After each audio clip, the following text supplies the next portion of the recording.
क्या कभी ऐसा अनुभव हुआ है कि मतलब हम कुछ बहुत ही साधारण सा काम कर रहे हों और अचानक दिमाग में कोई कमाल का आइडिया आ जाए? एकदम से जैसे शून्य में से प्रकट हो गया। हाँ, बिल्कुल। और बाद में वो आइडिया पूरी तरह से लाइफ चेंजिंग साबित हो। या फिर किसी बहुत बड़े फैसले को लेने से ठीक पहले अंदर से एक आवाज आए। हाँ, एक बेहद शांत लेकिन साफ आवाज कि ये काम मत करो, भले ही बाहर से सब कुछ एकदम परफेक्ट लग रहा हो। और फिर कुछ समय बाद जब चीजें बदलती हैं तो समझ में आता है कि वो अंदर की आवाज 100% सही थी। हम इंसानों के साथ अक्सर ऐसे पल आते हैं जो हमें सोचने पर मजबूर कर देते हैं।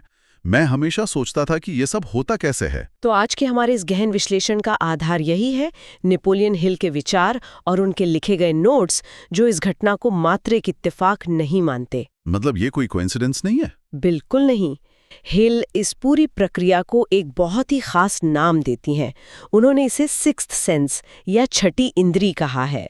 छठी इंद्री तो सुनने में थोड़ा रहस्यमय लगता है, लेकिन ये कोई रहस्यमय या जादुई धारणा नहीं है, बल्कि हमारे दिमाग के काम करने का एक बहुत ही गहरा और वैज्ञानिक तरीका है जिस पर अक्सर हमारा ध्यान नहीं जाता। तो आज की इस गहरी चर्चा का मुख्य उद्देश्य यही समझना है कि जब सारे तर्क, डेटा और लॉजिक एक दीवार से टकराकर रुक जाते हैं, तब ये अंतर्ज्ञान या इंट्यूशन कैसे काम करता है। सही कहा। हम इस सोर्स मटेरियल के आधार पर ये डिकोड करने वाले हैं कि क्या ये कोई सुपर पावर है जो कुछ ही लोगों को जन्म से मिलती है, या इसके पीछे कोई बहुत ही ठोस मनोविज्ञान है। Exactly. जिसे कोई भी समझ सकता है और अपने फायदे के लिए इस्तेमाल कर सकता है। नेपोलियन हिल के नोट्स बहुत स्पष्ट रूप से कहते हैं कि यह हमारी आम 5 इंद्रियों से बहुत परे की चीज है। देखना, सुनना, छूना, चखना और सूंघना। हाँ, हम अपनी आम जिंदगी में हमेशा लॉजिक और कैलकुलेशन पर निर्भर रहते हैं।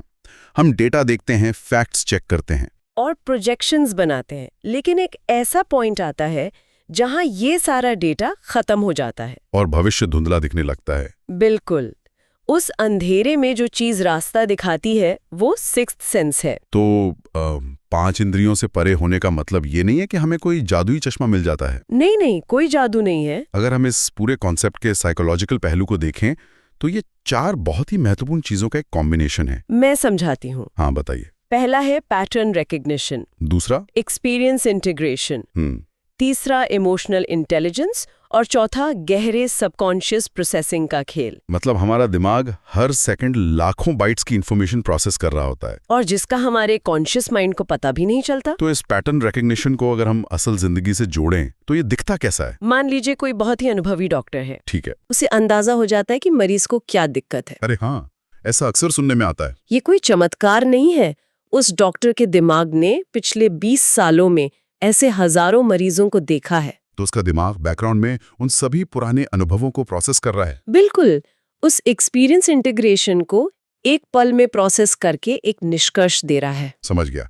हमारा चेतन प्रयास या कॉन्शियस एफर्ट एक समय पर आकर थक जाता है। हाँ, लॉजिक की एक लिमिट होती है। जब हम किसी प्रॉब्लम को सॉल्व करने के लिए बहुत ज्यादा लॉजिक लगाते हैं और कोई रास्ता नहीं सोचता, तब हम हार मानकर बैठ जाते हैं। और ठीक उसी वक्त हमारा अवचेतन मन यानी सबकॉन्शियस माइंड बैकग्राउंड में उस प्रॉब्लम पर काम कर रहा होता है। वो उन सभी पैटर्न्स को जोड़ता है और अचानक से एक समाधान सतह पर भेज देता है।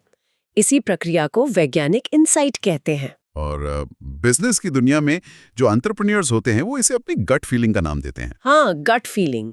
लेकिन यहाँ आते एक बहुत बड़ा कंफ्यूजन पैदा होता है। कैसा कंफ्यूजन? अक्सर लोग अपनी गट फीलिंग और अपने डर के बीच फर्क नहीं कर पाते हैं। ये बहुत दिलचस्प पॉइंट है। कई बार किसी काम को करने से पहले मन में घबराहट होती है, हाथ पैर ठंडे होने लगते हैं और लोग उसे अपनी इंट्यूशन मानकर वो काम छोड़ देते हैं। एग्जैक्टली।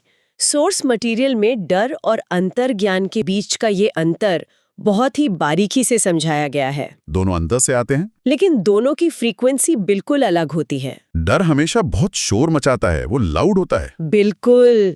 जब अंदर डर पैदा होता है तो वो पैनिक और जल्दबाजी लेकर आता है। एक ऐसी अर्जेंसी महसूस होती है कि बस अभी कुछ करना होगा वरना सब खत्म हो जाएगा। डर इंसान को सर्वाइवल मोड में डाल देता है, जहां लॉजिक पूरी तरह से काम करना बंद कर देता है। इसके विपरीत इंट्यूशन की आवाज कभी चीखती नहीं है। वो एकदम शांत होती है। हाँ, वो पैनिक नहीं करती, बल्कि एक गहरी स्पष्टता और सर्टेनिटी देती है।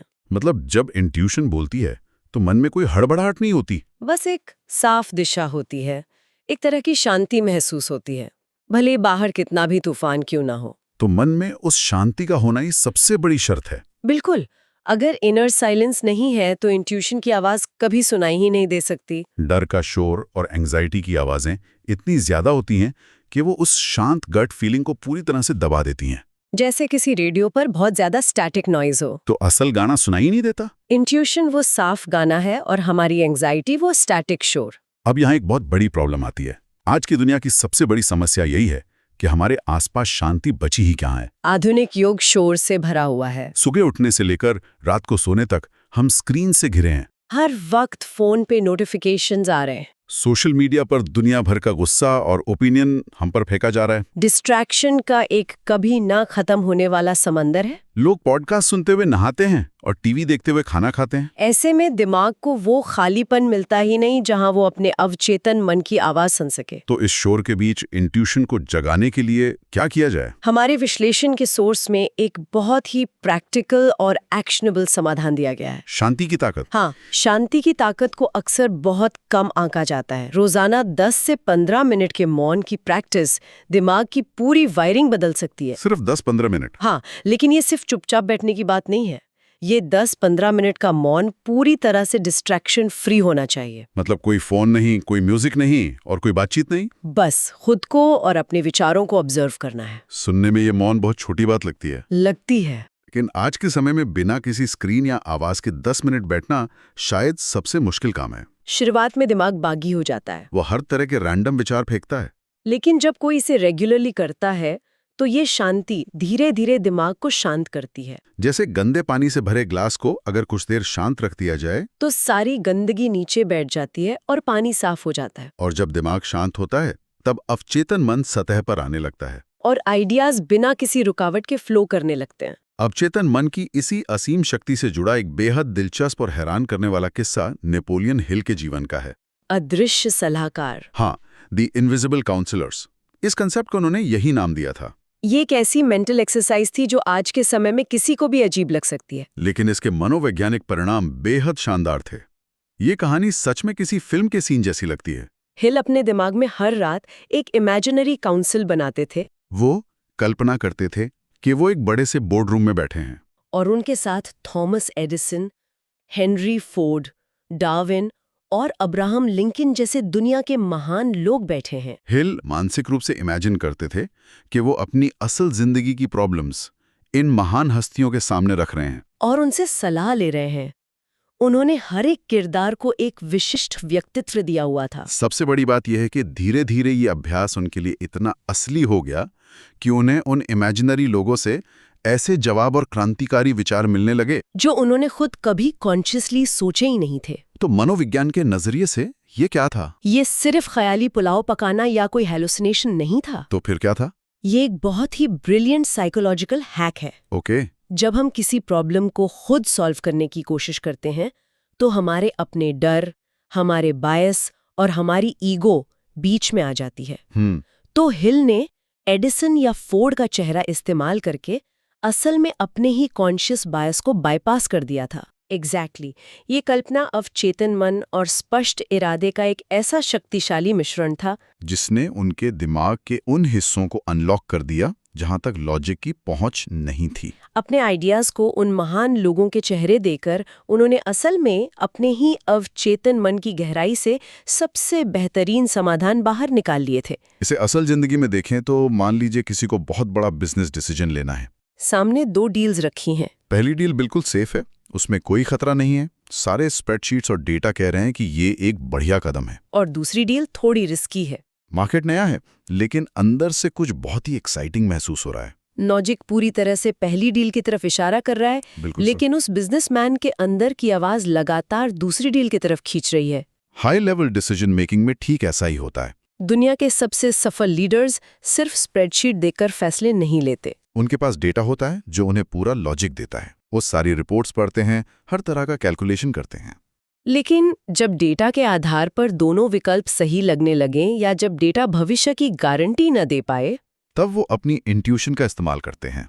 इंट्यूशन असल में उन पैटर्न्स को देख रही होती है जो शायद स्प्रेडशीट में कैप्चर नहीं हुए हैं। जैसे सामने वाले इंसान की बॉडी लैंग्वेज, मार्केट का एक छिपा हुआ ट्रेंड या कोई पुराना अनुभव जो एकदम से क्लिक कर जाता है। और जब बेहतरीन डेटा एनालिसिस और एक रिफाइंड इंट्यूशन एक साथ अलाइन हो जाते हैं, तब एक ऐसा पावरफुल डिसीजन जन्म लेता है जो इंडस्ट्री बदल देता है। लेकिन उस बिजनेसमैन को अपनी अंदर की आवाज पर भरोसा करने का वो कॉन्फिडेंस रातों रात नहीं आ जाता। अगर उसका मन सालों के सेल्फ डिसिप्लिन से ट्रेन हो चुका है, तभी वो इन सूक्ष्म सिग्नल्स को पकड़ पाएगा। इतिहास गवाह है कि अक्सर यही साहसिक और गट फीलिंग पर लिए गए फैसले किसी भी लीडर के सबसे बड़े ब्रेक थ्रू बनते हैं। तो मानसिक अनुशासन इस पूरी प्रक्रिया का आधार है। बिल्कुल, ये सिक्स सेंस अचानक से नहीं मिलती कि कोई एक दिन सोकर उठे और उसे सब कुछ साफ दिखने लगे। इसे बाकायदा डेवलप करना पड़ता है। इसके लिए एक स्पष्ट उद्देश्य का होना सबसे जरूरी है।